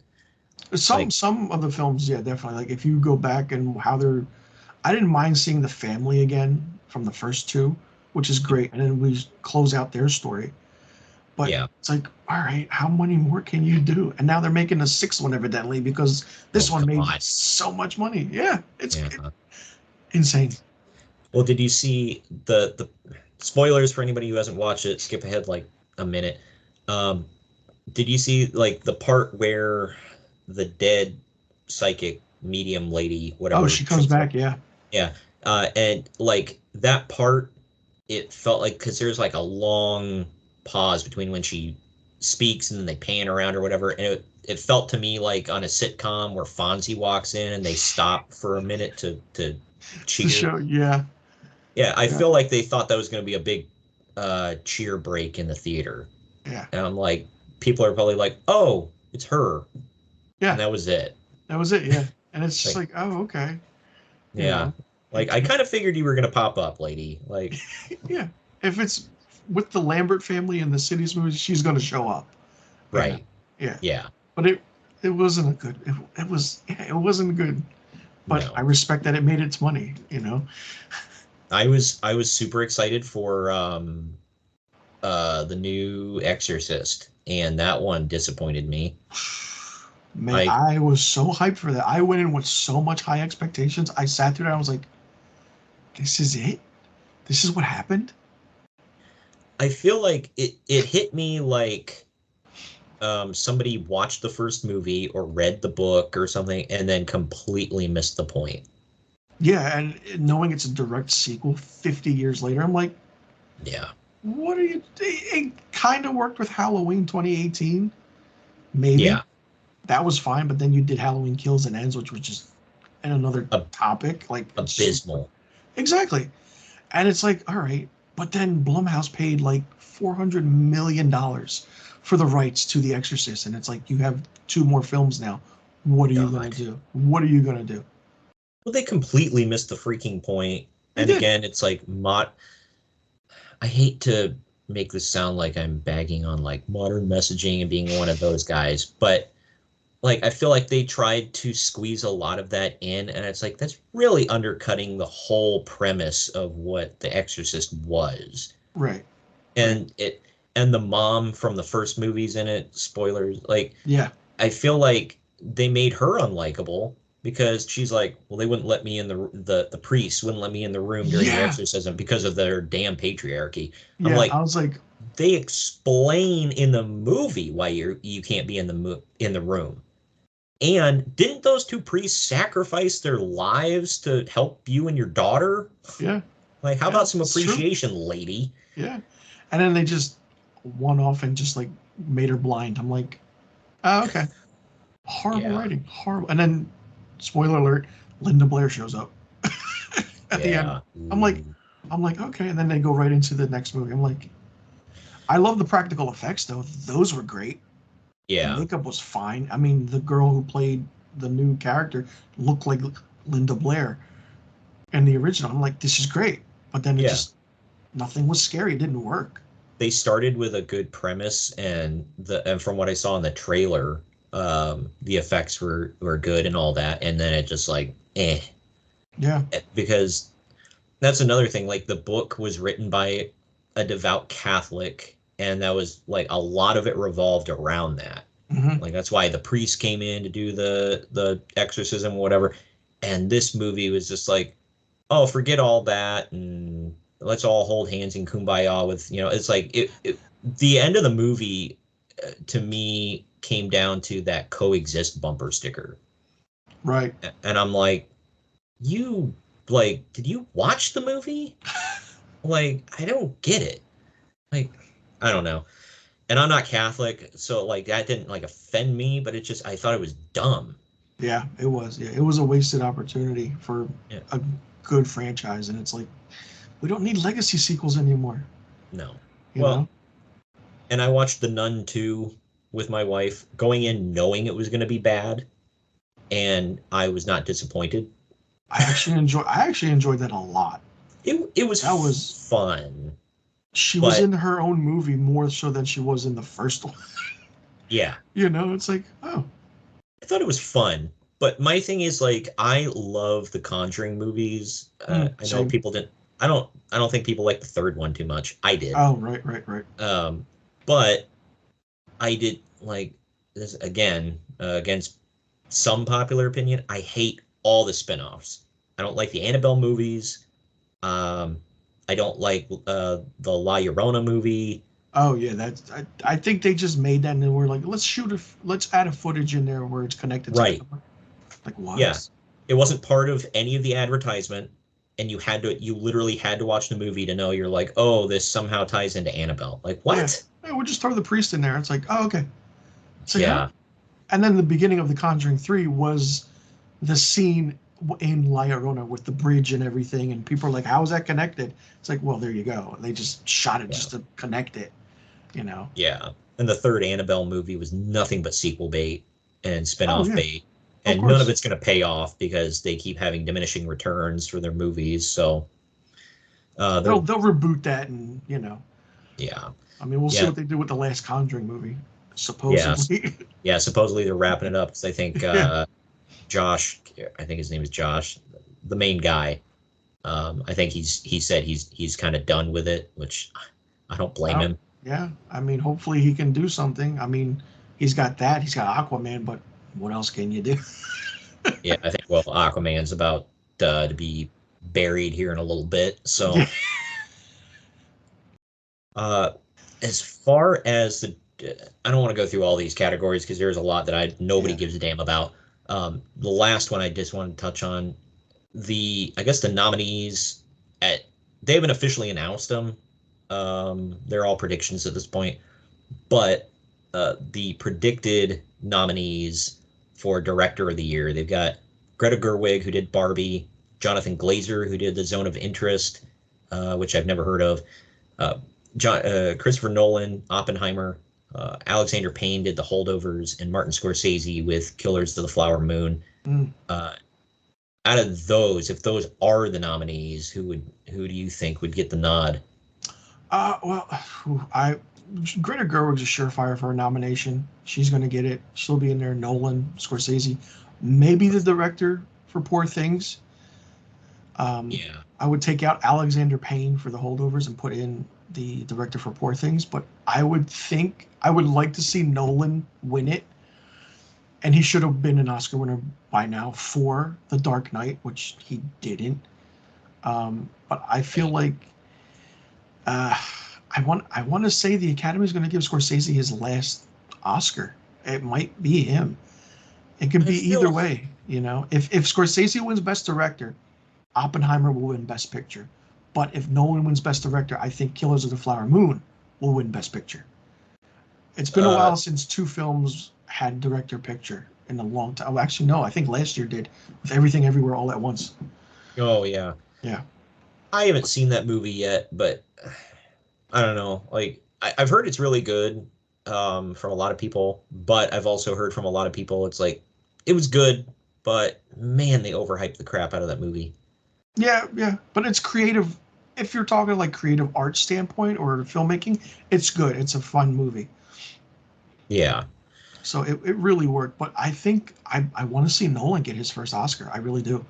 It would That'd be be great. nice. It'd be nice. It'd be perfect. And then Nolan winning again for Best Picture. Great. You know, it'd be fine. The director of Poor Things, his name is Yorgos Lanthimos. He's Greek. Lanthimos. Yeah. Okay. Yeah. Yeah. Mm. Yeah. He's got potential in the future. He's got a lot of good stuff coming out. I'm pretty sure. So we'll see what happens. And for even, you know, great movies of this year, those are the good movies. Like other than that, it's like you have the indie films of like Anatomy of a Fall, Zone of Interest, American Fiction. You know, they'll get nominated. You know, I certain feel certain places won't, certain movies won't get certain things. Like your technical awards will go to Barbie and Oppenheimer.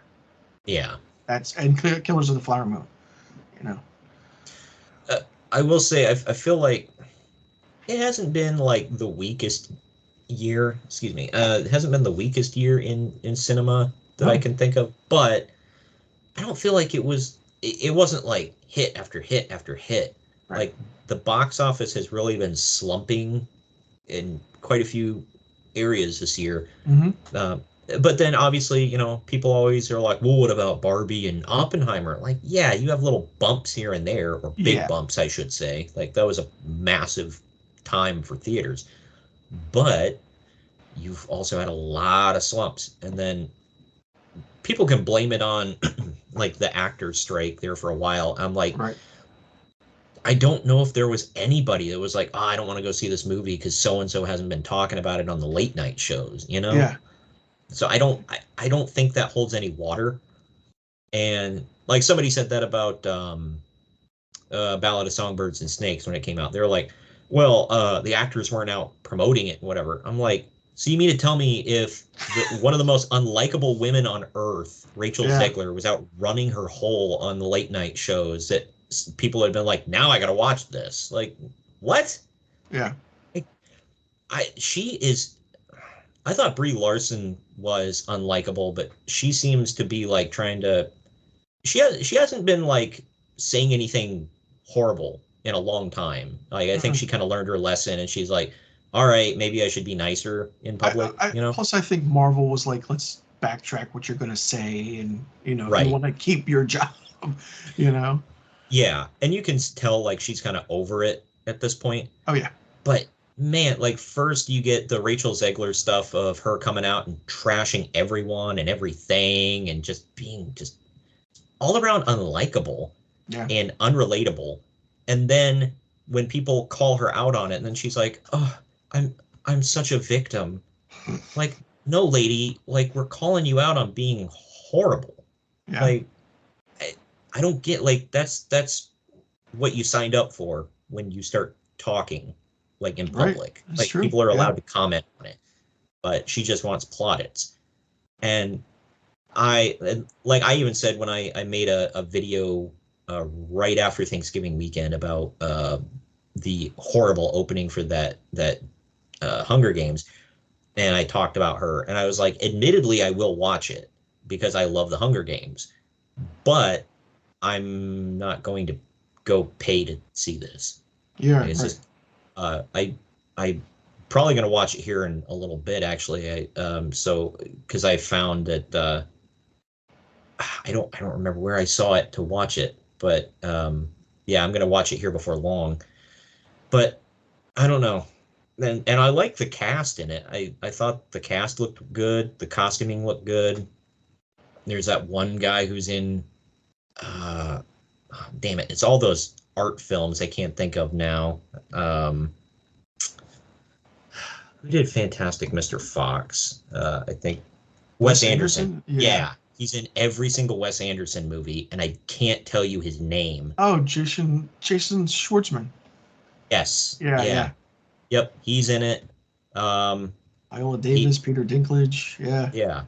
And, it's a good cast. Yeah. So, and I don't know the young people in it other than Zegler. Mm-hmm. So I'm willing to give them a chance. So, yeah, it looks good. But I mean, even maybe Disney might pull her back a little bit because she's got Snow White coming out next year. So we'll see what happens with all those anticipated movies. What's the over-under on that thing making a single red cent? A lot. I mean, maybe really? Little Mermaid numbers, but that's about it. I'm going to say because they've already done massive amounts of reshoots. They've changed cast. They've delayed it now 2 more, a year and a half. From the time they delayed it, it was 2 years. Like, God dang. It was on people's anticipated list, but it's like, really? Why would you have that? There's so many other movies coming out next year that it's like, what is going to be anticipated? It's like... Yeah. They've sunk so much money that we don't even know about yet into that movie. That's true. I can't imagine that they're going to make any money on it, especially with all the negative buzz around it. And then the CGI dwarves. So God, yeah. Yeah, because Peter Dinklage climbed that ladder and then pulled it right up behind him. Yeah. I mean, we saw the first promotional shot for it. It's like, that's Snow White. It's like, wait a minute. Oh yeah, we're staying true to the cartoon. Okay. Gail Gadot is playing the Queen. Oh, it's not going to do anything. Yeah, no. And there's so much negative buzz around it, and the fact that they've delayed it so many times and sunk so much money into it, and nobody's going to let Zegler live down those comments. Now she's trying to backtrack and, I love Snow White and I've always loved Disney. And it's like, really? Like, yeah, you can't backtrack on what you already said. Yeah, sorry. Yeah.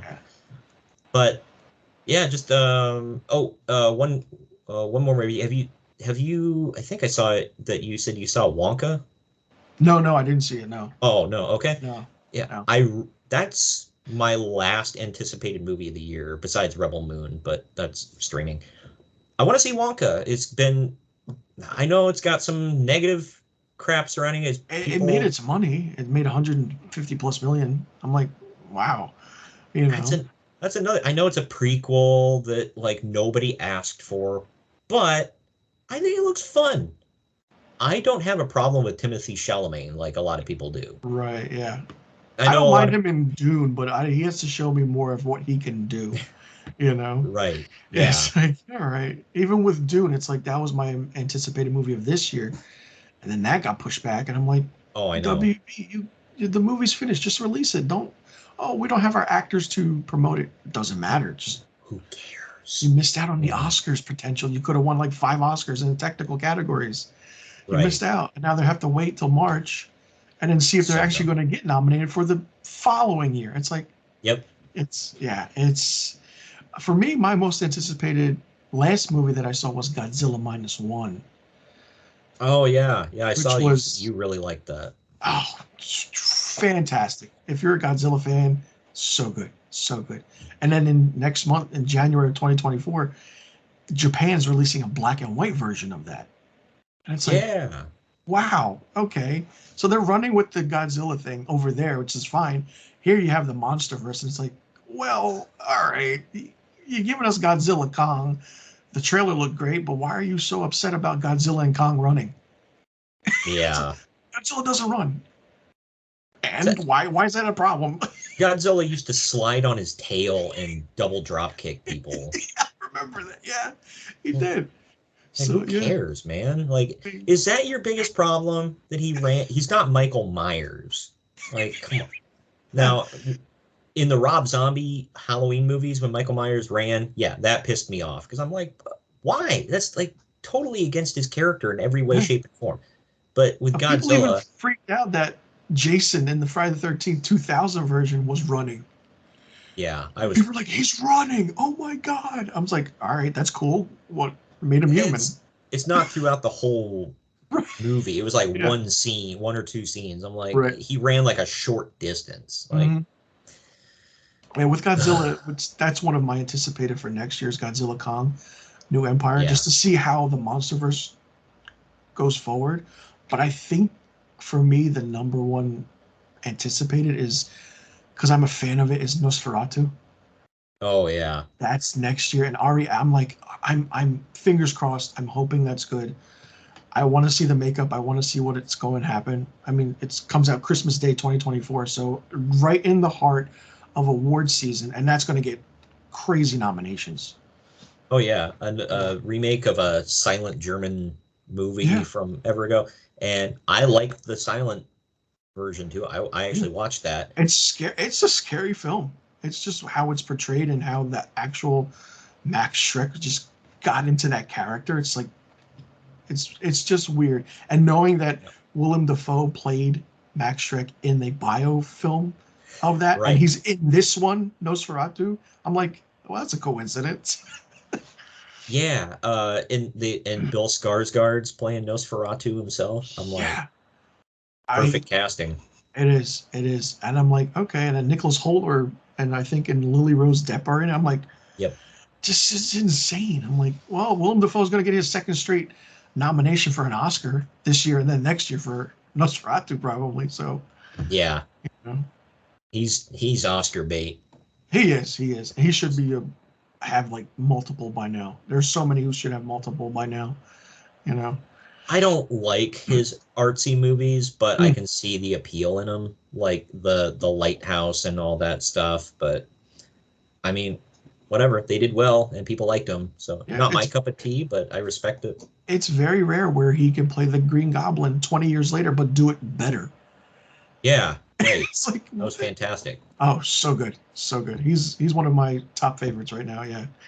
Oh yeah, I feel like he should have been the Joker at some point, but they just missed the boat. Yeah. I don't know why. Like, no one ever was like, oh, Willem Dafoe. Like, that was fan casting for decades, and just everybody passing over. Still is, and people are drawing it as art, and I'm like, that works. It works for me. Be perfect. But yeah, that Wonka though, that's definitely one I need to see soon. I didn't know that I wanted Hugh is it Hugh Laurie as the Oompa Loompa? Hugh Grant. Hugh Grant. Hugh Yeah. Grant. That's it. Yeah. Hugh Grant. Hugh Laurie's house. That's right. Yeah. The other British Hugh. But yeah, no, Hugh Grant as the Oompa Loompa. Just oh, it's funny. It looks funny. And it does, yeah. But it's a It's CGI. colorful. I'm like, interesting. Yeah, it's colorful. It's they made it. They managed to step around the Oompa Loompa issue without I think without offending anybody. So that's Right. cool. All that's such a. Is it going to be racist or sizist or whatever? And it's like I feel like they sidestepped all those landmines. Yeah, they did. So yeah. that's good. I have no problem with Timothy Chalamet. Like you said, I'd have to see what he does in the movie. But yeah, I'm willing to give it a chance. It looks fun. Just quickly running down some of the big movies of next year here before we sign off. Mm-hmm. You had mentioned a couple.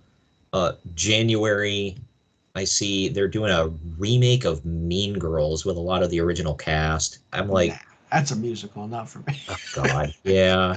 I'm like, who asked for this, man? That's another legacy sequel. Yeah, and it's like, it's kind of a remake, or kind of like at first I thought it was a sequel, and then it's like, oh no, it's a remake. I'm like, yeah, it's what? People will see it.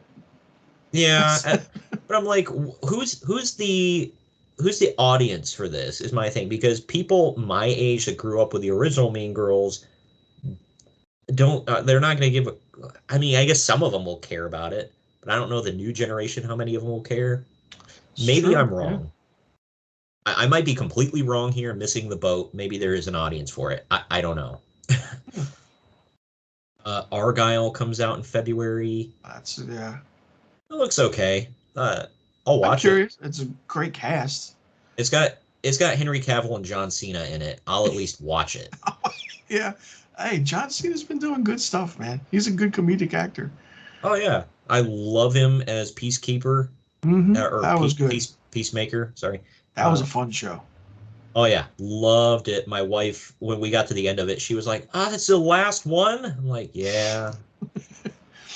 And then we got to wait forever for another season. Yeah, now we do with what James Gunn's doing. Yeah. Bryce Dallas Howard is the main woman. Sam Rockwell. It's got a fantastic cast. He's crazy. Bryan Cranston, Samuel L. Jackson. Yeah, good stuff, man. I'll tell you what I'm not looking forward to is Madam Web. Good God. Yeah, we shall not speak of that. That just looks bad. The editing for that trailer made no sense. Yeah, and then like I never noticed because I never watched any of her stuff. 50 Shades was not for me, but I've seen clips of it and I was like, Dakota Johnson, I'm like, can you not act or do you just not care about the script? Right. She's very bland. Yeah. She reads her lines like she's reading a menu. Like it sucks. And like she's become a meme because of it. Yeah, she has. Yeah. It's and Sydney Sweeney. They're like, what if we take a hot chick and put glasses on her, and now she's not hot? Like, okay, she's still hot. Yeah, we're gonna comb her hair to the side and put glasses on her, and give her a sweater. Like, okay. And I don't know. It just seems like what if we had Spider-Man, but instead of Spider-Man, it was a racially diverse cast of women. It's genius. There's your Sony multiverse right there for you. Right. Like nobody cares. Adam Scott is in this where I'm like, he is? Who's yeah. Jeez. I don't know. I'm looking at the cast list here. There's Adam Scott. I'm like, not that everything he's been in has been a banger, but I'm just like, why? Like I'm not surprised. Dakota Johnson, Sydney Sweeney, Emma Roberts, like, yeah, the usual suspects of, crap like this. But and when it was announced, I was like, oh, cool, I'd be into that. And I saw the trailer, I'm like, I'm out. Yeah. Don't care. I do a lot of reaction videos on my YouTube channel. I'm like, there's some things I will react to and something I'm just like, I'm not touching that. Yeah, because everything you say is going to be like, God dang it. Like, yeah, it's like, who edited this? Like, yeah, who did this? Who thought this was a good idea? This is not Madam Web. Right. because I thought they were going to go with the actual Madam Web, and I'm like, nope, this is completely different. Mm-hmm. As you mentioned, Dune Part 2 is coming out. I am going to have to take a day just to go see it in theaters, because my wife has no interest in these movies whatsoever. She doesn't like big, sprawling, epic, sci-fi, whatever. So I do. This is right up my alley. So Nice. I saw the first one on Max when it dropped, and I'm going to watch this one. It's fantastic. I'm going to sound like a child, but Kung Fu Panda 4. I'll see it. That's great. Looks great. Yeah, comes It's my out in kind March. of movie. Yeah. It's got all the original cast. It looks like. Yeah. But The they're adding Aquafina. I don't mind. She's funny. She's funny. She's funny. Man, she's got a voice like a 60-year-old smoker, man. It's so good that it works. Yeah, it's like I liked Raya and the Last Dragon. Oh, that was a good one. Yeah, if anybody doesn't know, she plays like the Last Dragon. Mm-hmm. So she's funny. It's okay. You mentioned Blumhouse. I think this was they got a horror movie coming out called Imaginary. Yeah. It looks okay. That's gonna be a streamer for me. It'll make money. It'll be like Blumhouse. Okay, let's see what happens. You know. Yeah. Right. Trailer looks creepy as hell, but let's see. You know. Right. I'm like, okay, and it's coming out further down the list. They got one called If, and that's not Ryan Reynolds. Yeah, Ryan Reynolds. It's made by John Krasinski, and the main imaginary friend is voiced by Michael Scott himself. Steve Carell. Yeah, Steve Carell. Yep. So that's cool. The little girl, I can't remember. She was in something. Oh, she's Judith from The Walking Dead. Oh, right. Oh, wow. That's her? Yeah. Huh. It took me a sec. I was like, I know I've seen her. And I was like going through my head. I'm like, yeah. So that looks like a fun movie. It looks funny. Oh, yeah. I'll definitely watch it. It's got a cast in there that just prints money. So yeah. And I feel like now anything that says directed by John Krasinski, people will go see it. And it just works so well. You know. Right. Yeah. He's got another movie coming out as I guess it's a prequel to The Quiet Place. Oh yeah, next year. Yep. Day One or something, or I forgot what it was called. Yeah, I'm scrolling down this list here trying to find it again. If, by the way, comes out in May. God, there's so many. There's a lot of summer movies. Yeah, A Quiet Place, Day One. You're correct. That comes out in June. I just pulled that out of the air. I didn't even know. It doesn't show him in the cast list, so I think it's following a different family. And then somehow they connect with the original. Yeah. Yeah. Okay, so it says it connects with characters from Part 2. Okay, so that makes sense because they run into different characters in the second movie. So, but yeah, I'll watch it. You know, I watched the first two. So, and then Godzilla X Kong, The New Empire, gonna see that. Ghostbusters Frozen Empire, it's fantastic. Yes, I can't wait for that. Looks so freaking good. That I don't know how to feel about this movie coming out called Civil War. Oh, it's like a realization of like The Purge or something. I don't know. I saw the trailer. I was like, all right. Yeah. Let's see. The United States plunged into civil war. The film's official description calls it a race to the White House in a near-future America balanced on a razor's edge. It looks like there's political differences between the East Coast and the West Coast this time. And I don't know. Yeah, I don't know. No moneymaker there. Yeah, I don't think it's going to do much. It's got Kirsten Dunst in it.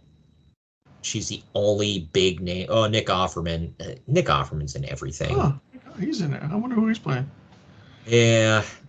We've got a movie about, it's a biopic about Amy Winehouse. It's called Back to Black. That comes out in May. Sam Sam Taylor Johnson directs it. Marissa Elba or Aliba. I'm sorry, Marissa Aliba plays Amy Winehouse. I've never heard of her, but that'll probably make biopics like that are usually Oscar bait. So Yeah, they are. Yeah. Furiosa, a Mad Max saga. Mm. More Mad Max. I'm here for it. Yeah. Chris Hemsworth with a bunch of prosthetics on. It looks fun. It does, yeah. So I'm looking forward to that one for sure. A new Kingdom of the Planet of the Apes. Oh yeah, that looks good. I did not expect that one. I thought we were done with those movies, and then boom, here it is. Yeah, it can work. 300 years after Caesar's rise, and now it's his son taking on the reign. So it's going to be interesting. Yeah, I mean, I like it. I like the other movies. So, yeah. And the CGI has grown exponentially in those films. It's yeah, wow, for sure. Freya Allen from The Witcher is in it. She looks like the main human. Okay.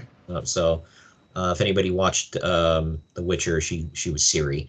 Mm. Garfield movie with Chris Pratt and Samuel L. Jackson. That'll make money. Cecily Strong, Ving Rhames. Oh, God, just take my money. It's probably not going to be good, but man, I want to see it. Yeah, I'll see it.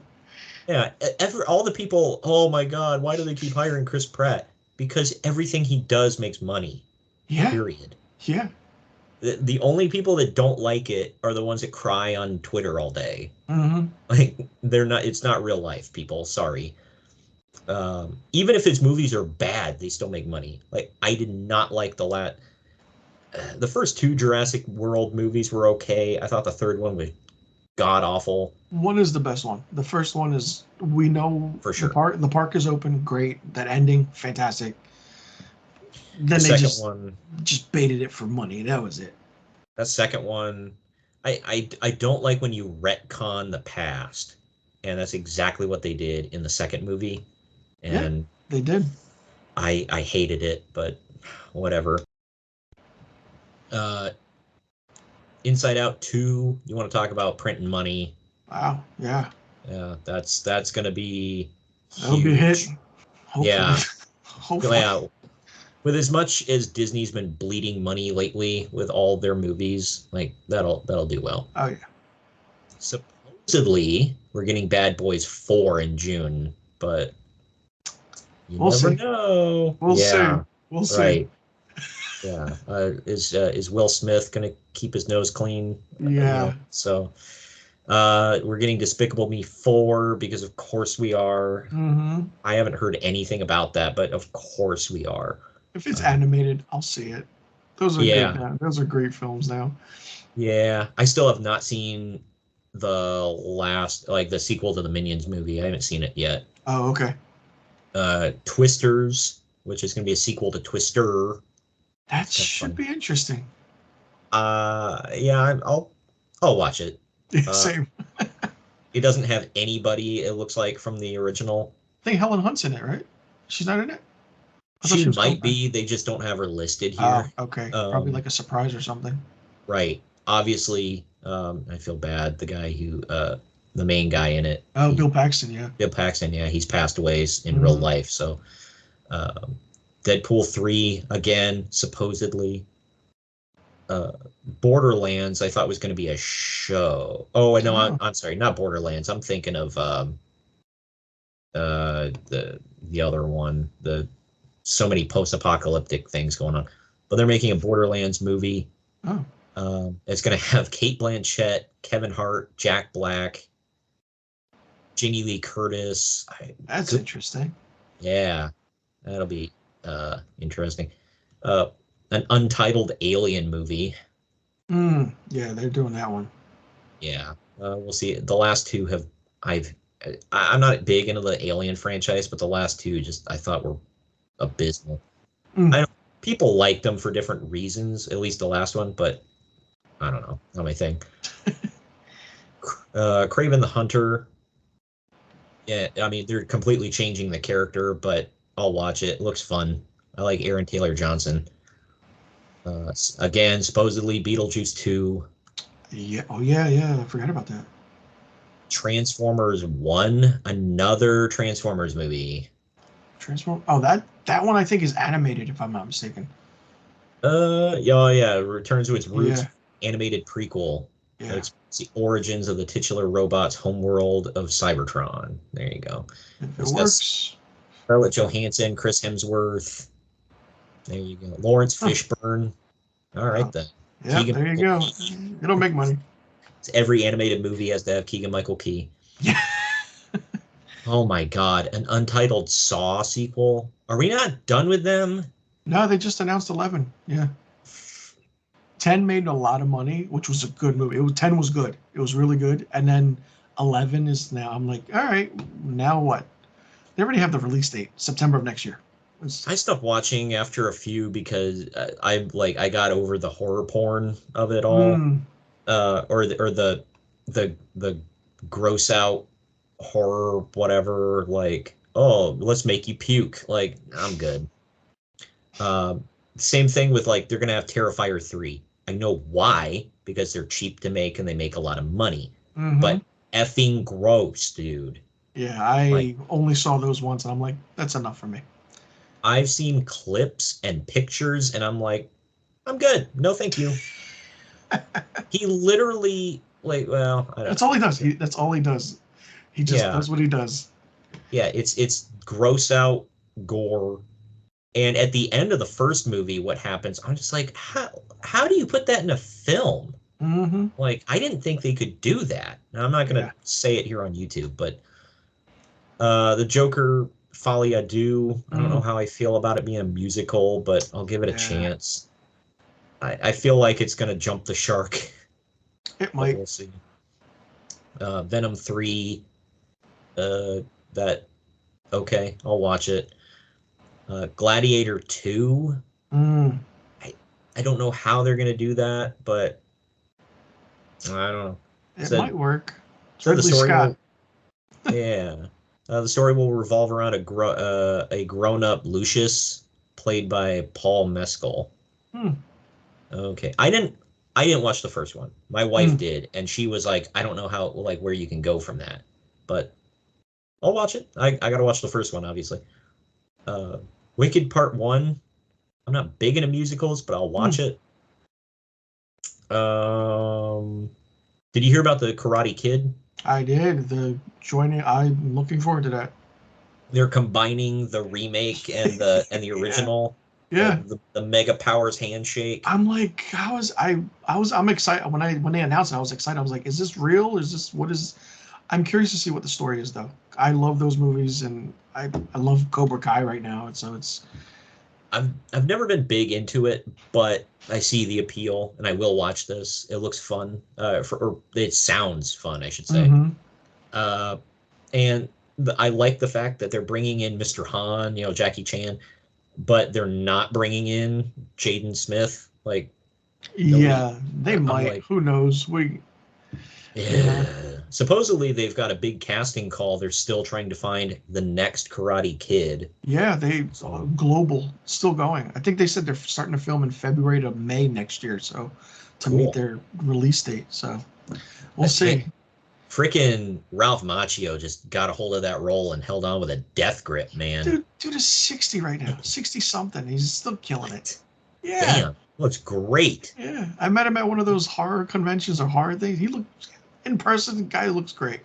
I'm like, what? I'm like, what? Good for you, man. Like, damn. As I mentioned, the Lord of the Rings War of Rohirrim, December 13th. Of course, it's coming out around Christmas. That's going to be my Christmas gift to myself next year. Going to see that in theater. Write that down right now. Yeah, exactly. That I am pumped. They're making a prequel to the live action Lion King. It's called Mufasa. Yeah. Cool. For anybody that thinks this makes sense. They're not having James Earl Jones do the voice of Mufasa. It's going to be Adam Pierre. Adam Pierre will play the. I don't know who he is. Yeah, I don't either. No. Aaron Pierre. I'm sorry, I cannot freaking read. Aaron Pierre. I'm gonna look him up. Sonic the Hedgehog 3. Bring it on. Bring it on. I'm ready. I'll watch it, but okay. Like you mentioned, Nosferatu comes out on Christmas next year. Mhm. Funny. Another Spider-Man Beyond the Spider-Verse. Cool. That just says to be determined. They've Yeah. delayed it. And Yeah. whatever. And then it just says summer of 2024. Beverly Hills Cop Axel F. Yeah, it's on Netflix. That's Netflix. I watched that trailer with just like I didn't mean to, but I just realized at the end of it I was smiling throughout the entire trailer. Yeah, it looks good. It looks really good. It's like it was like the corny 80s stuff back in the early 90s, whatever, of the original Beverly Hills Cop, but this one is like updated action and everything else, and I'm like, it just looks so good. It does. It has that nice 80s feel to it, and the action looks, and it's Kevin Bacon, Joseph Gordon-Levitt. I'm like, how do you get these guys? What? And they got the original, like the two cops that follow him around. They got them. I'm like, hell yeah, man, it's great. It looks good. If Eddie Murphy's in it, I'll at least give it a watch. Good, bad, or indifferent. And it's not a comedy. Well, I mean, it is a comedy, but it's like an action comedy. So, I mean, I'm plugged in. It just looks fun. It's not going to be one that you have to like sit there and think about, or oh man, this didn't make sense. Like it's a fun freaking movie. Right, and it'll work. Yeah, I'm all here for it. Yeah. But yeah, man, I kept you way longer than I That's intended fine. to. It was fun, man. It's fun. Yeah, I enjoyed talking about this. Thank you for setting aside so much time for me today. Of course, my pleasure. Thank you for having me on. Yeah, no problem. Your Facebook, or I'm sorry, not Facebook, YouTube.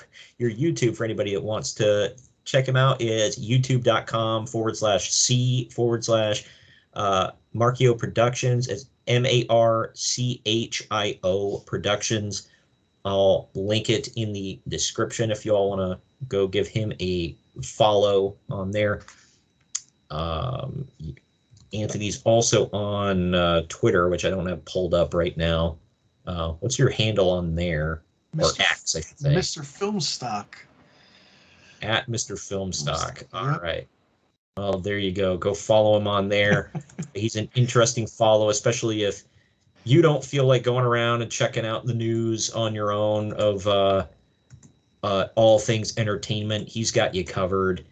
And it's great. If you guys haven't subscribed to me just yet, why? You should go do that. You're hurting my feelings.